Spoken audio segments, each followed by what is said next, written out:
या न्यूज बुलेटिनचे सहप्रायोजक आहेत गोकुळ.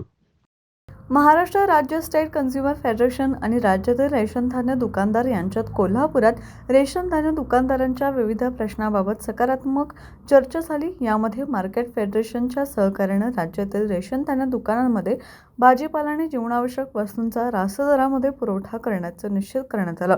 तसेच रेशन धान्य दुकानदारांना आपल्या व्यवसाय वृद्धीसाठी मार्केट फेडरेशनकडून भाग भांडवल पुरवठा करण्याला तत्वतः मान्यता देण्यात आली.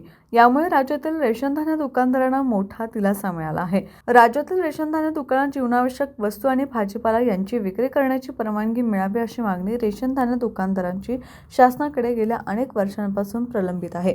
दीपावली पाडव्याच्या निमित्ताने महाराष्ट्र स्टेट कन्झ्युमर्स फेडरेशनचे म्हणजेच अध्यक्ष आणि मुंबई जिल्हा मध्यवर्ती बँकेचे उपाध्यक्ष विठ्ठल नाना भोसले व कोल्हापूर जिल्हा रेशन धान्य दुकानदार संघटनेचे जिल्हाध्यक्ष डॉक्टर रवींद्र मोरे तसेच त्यांच्या सहकाऱ्यांची भोसले यांच्याशी विविध विषयांवर चर्चा केली. यामध्ये राज्यातील रेशन धान्य दुकानात भाजीपाला आणि जीवनावश्यक वस्तूंचा पुरवठा करण्यासाठी मार्केट फेडरेशनकडून सहकार्य मिळावा अशी मागणी डॉक्टर रवींद्र मोरे यांनी केली.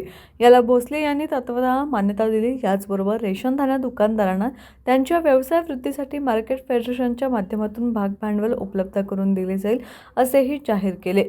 या दोन्ही संघटनांमध्ये यासंबंधी सकारात्मक चर्चा झाल्यानं रेशन धान्य दुकानदारांना दिलासा मिळाला. यावेळी दिगंबर भोसले, रमाई सूतगिरणीचे अध्यक्ष अनिल कवाई, सहकार बोर्डाचे संचालक विजय पोळ, संदीप जाधव, प्रकाश द्राक्षे, विजय वाघ, गजानन हवालदार उपस्थित होते.